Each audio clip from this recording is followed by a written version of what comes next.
Oh, all right. So what I want to talk about tonight is, I guess, what I call attracting your people. Um, and what all that means is really just attracting like-minded people, which we've all heard in the business in the past. And I guess the training that I'm in right now, I kind of had a little bit of an aha moment, at least for myself, I did. And I made an immediate change and I saw immediate results. So I wanted to share with you what I learned and kind of my own perception of what that training provided to us. Because I know some of you are in the Rank It Up training as well. So this may be a little bit, it might be repetitive to you, but so I'll just dive right in. Why do you want to attract people that are like you? It's something that we hear all the time. And to me, it really does make a lot of sense. And I have 3 reasons that I've kind of come up with on why I think we should be working to attract people that are like us. First of all, you will easily relate to them. They'll easily relate to you. And what that'll make the relationship is it'll just make that relationship stronger. Your own confidence will be much greater as well. So if somebody comes to you looking for help, if you guys have some things in common, you're going to have that level of confidence that you want to have when you're helping somebody. The third thing, you are just going to plain and simple enjoy it more, because everything in your business is based around making those connections and building those relationships. And if you're doing that with people that are like you, it's just going to be just like that. All of your posts are going to be targeted or looking to attract people that are like you. So your posts all become a lot easier. It's just really, and I know I've listened to it so many times. Well, you really want to attract like-minded people, but what does that really mean? And how do you do that? What am I? Who am I? That kind of thing. But so the next thing I want to go into is, what I want you guys to ask yourselves, do you know who your people are? Do you know what your niche market is? Because I guess I felt like I did, but I also felt like, I guess over time I felt a little bit like I was attracting not like-minded people. And then I did feel like I was really struggling to help them. And I think this morning, Tyler Schmidt.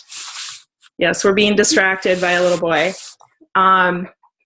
This morning I did get a message from a customer that has been on Shakeology for about 6 months, and she bought the 21-day fix, and I got a message from her out of the blue telling me that it's not working for her and she wants to cancel her Shakeology, and she's put 4 pounds on in the last month, and she's working out 1 or 2 times a day, and she's just not happy and wants to cancel.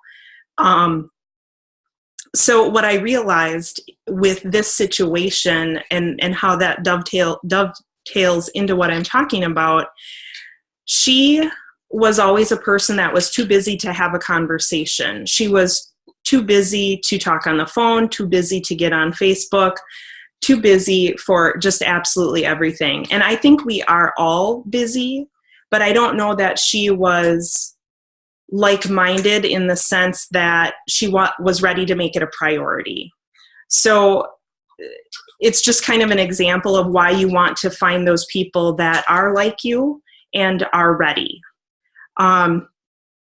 So one of the things that I want you to ask yourself to help you figure out who your people are and who you're looking for, ask yourself what makes you different than other coaches. Because there are a bajillion coaches out there. Okay, maybe not quite that many, but it just sometimes feels like it. You add, Tyler Schmidt, you stop it right now. You eat your apple, buddy, and go to bed.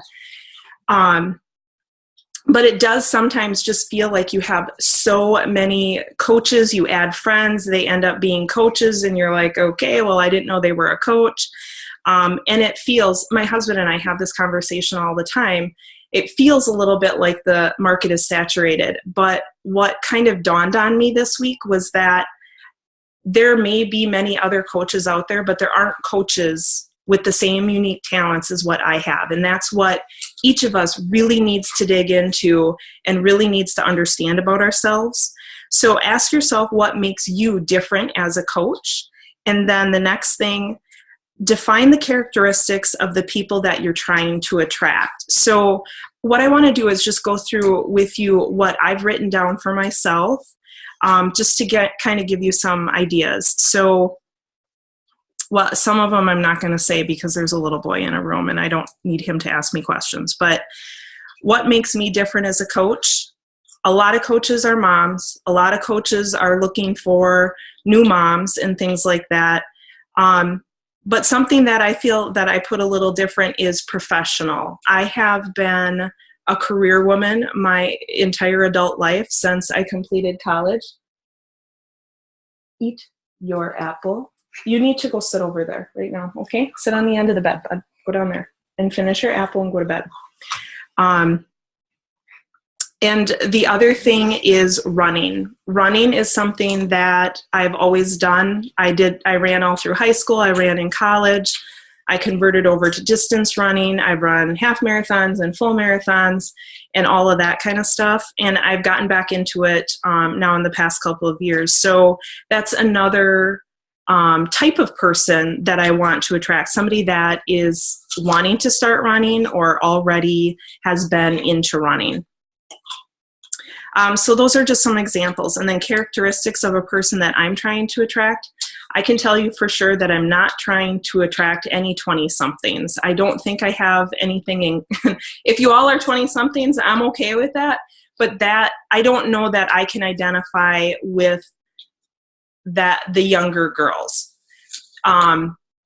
It depends on what they're into, I guess. But if I had to state an age, I would go 35 and over. Because I feel a little more comfortable with it. And I need to be comfortable and I need to be confident in myself when I'm having conversations with people. Some other characteristics, runner, a mom, family focused, people working to eat healthier. Eating healthy doesn't come easy to me. And it is something that I have to work at. And I think it's okay that people know that that's something I struggle with every single day. I want to go and eat ice cream with the kids, but it's something that I work hard on because I want to show them a healthier lifestyle. People who are organized. I am into organizing a little bit. And then people who are independent. I don't want to attract people who... Okay, last time. Say bye. Bye. Say goodnight. Hey, I saw one of your kids there. Yeah, you need to go. Your apple is gone. Go to bed. I am so sorry. This was not planned. But people who are independent, I don't want to attract people that are going to need me to hold their hand every step of the way, because that's something that will be very, very difficult for me. So those are just some examples.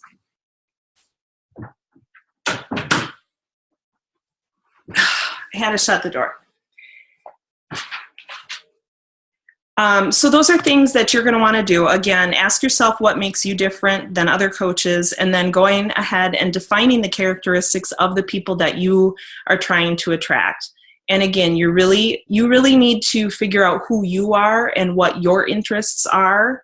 And I think most of us have that. But you need to define those things in order to know what type of people you're trying to attract. And one of the conversations, again, that my husband and I have, he feels like by me reducing the scope of the people that I'm attracting, I'm actually limiting my business. And I actually feel like it's the opposite. It's kind of like, oh my gosh, I'm going to attract these people that it's easy for me to talk to them. It's easy for me to help them because I've had the same experiences. Again, I think an example that I've I've dealt with, I guess, and I don't know. I'm very uncomfortable when somebody comes to me looking for my help when they have 50 plus pounds to lose, because that's not my experience. My experience is in the 20 pounds and then maintaining. So I get very nervous. I believe in the 21-day fix. I think it can help everybody. I don't know for sure if it can help somebody who has to lose 50 pounds. And I see the other success stories, but I still am not as confident as I would be talking to somebody who is like me and who has had the same experiences as me, or is looking for that same experience as what I've had.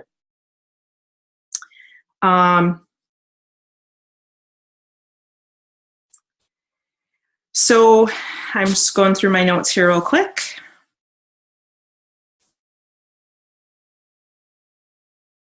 So I guess, it really, essentially, I can wrap this up already with a lot of interruptions.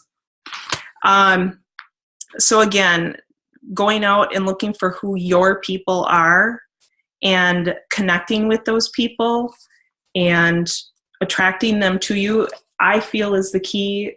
One of many keys to the business, but it can drive your posts. If you figure out what your niche market is, if my niche market is running, I'm going to post about running. That's going to attract runners to me. I'm going to post about how I was working and the things that I was struggling with. Tyler, you need to go upstairs and get ready for bed and close. That could be a problem. Go upstairs. You get ready for bed and you crawl into bed. Go now. Okay. I am so sorry. He's asking what he's supposed to do. It is bedtime. Go to bed. But other things that I didn't want to talk about when Tyler was in here. But I've been divorced. So if I talk a little bit about the divorce, I will attract people like that. And that's okay. Those are my experiences. I can help people get through some of those types of situations as well. And I don't know if whatever training or whatever video I was watching, but you really want to get to the heart of the problem, the internal problems, not just I need to lose 15, 20, 30 pounds. Those are all good things, but I'm sure that each one of you feels different about yourself now that you have gone through your own transformations, or even in the process of a transformation. Honestly, for me, Beachbody has been way more about what's happened on the inside than it has been on the outside. The personal development and things like that, I've benefited far more from those kind of things, really, than I have even from the weight that I lost and have been able to keep off. So those are the kind of things that I want to see and I want other people to feel. So when I'm attracting people that have gone through a divorce, who have experienced suicide in their lives, they're moms. I'm going to be honest, I don't really know what to do with guys. I don't want to attract any guys, and maybe that's wrong, and maybe I'm narrowing it down too much, but then professional people. I don't even know that I'm a stay-at-home mom now. I don't know that I want to attract stay-at-home moms. I don't know that that's the right thing for me right now.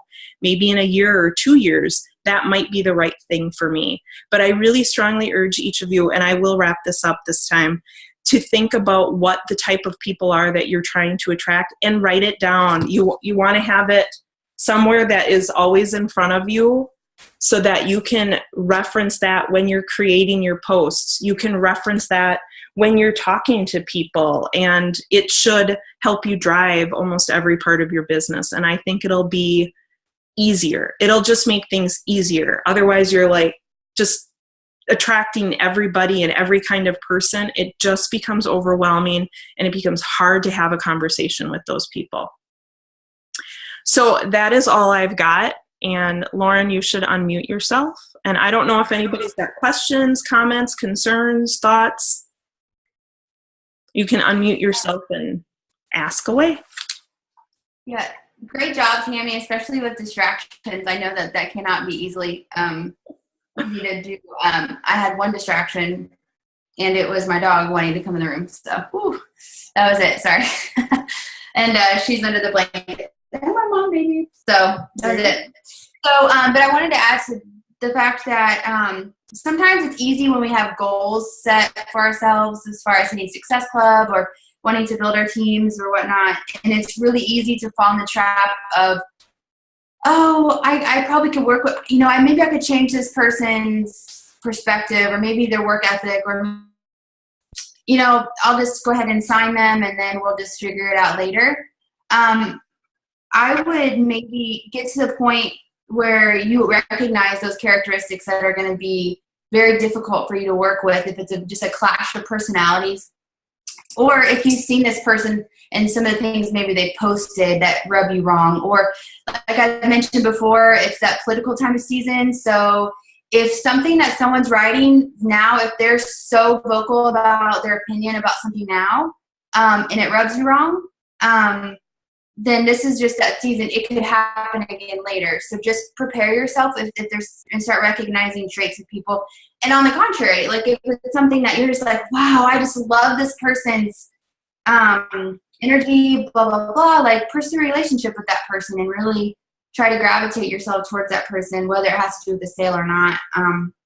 Because ultimately that is going to affect the dynamic of your team later on. And it's going to suck the life out of you, but someone that literally drains you every single day is like messaging you and, it's not a person that you enjoy. I mean, just think about it. If it's someone that you enjoy spending quality time with on a day in and day out basis, like would you choose to go have lunch with this person? Like, would you choose to go like to the beach or wherever? Like, if the answer is no, then you probably don't want to work with them because ultimately you want to go to conferences and go to Summit and think big picture. You're going to ultimately want to spend time with them in the long run. And if that's something that is not, you guys get what I'm saying, right? Okay. All right. I do think sometimes we, along the same lines, Lauren, we feel I know that I feel very pressured, especially at this time of the month, to hit Success Club and to just do whatever you need to do. And you almost turn into salesperson mode if you're just almost right there.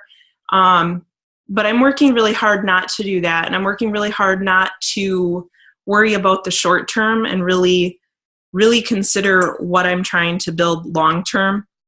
A phrase that I heard on one of the podcasts I listen to is called, it's stressed success. And that's really something that I've felt in the past, and it is not anything that I want to feel again, and it's not how I want to build a business. So I'm really looking to figure it out for the long run. Even if I have to sacrifice some things in the short term, I'm willing to do that. Like, for example, I am transitioning over to my like page. I'm literally clicking all like 2,500 Facebook friends I have, and I'm inviting them all to my like page. My like page is only at like 600 or whatever. And it's so hard because mentally you're going, well, I'm posting over here and there's only 600 people. If I post over here on my personal page, I have like 2,500. But you know what? Those people that click like, those people are actually interested in what I have to offer. The 2,500 over here could, there's a huge portion of them, obviously, that don't give to, what. So it's very hard because you don't get that same interaction, but I'm so excited when my post reach numbers go up. But a like page is for the long haul. If you build your business, and people do it, but if you build your business just on your personal page and you're not expanding, that's possibly, detriment down the road. So I kind of digressed a little bit, but so are there any questions that anybody has or any thoughts, comments on the topic? No? No, I think you did an awesome job, Tammy. Seriously. Thank you. I apologize for the the little distraction. He was so excited. When I made him move, he was sitting out of the corner of my eye, and he was doing every hand gesture that I did. And I'm like, oh, this is great. Oh, he's Kids are adorable too. I saw them peek their heads in. That was cute. yeah. All right. If there's nothing else, I will go ahead and end the meeting, and I will get this posted at some point. I don't know. It takes a long time to upload, it seems. So, but we'll get that on. Everybody Oh, smile. Oh, yes, in my 2-day-old hair. That's right. Ready? 1, 2, 3. Good. All right. I think I got it. I did a screenshot. All right. Thanks, guys. Have a nice night. Bye.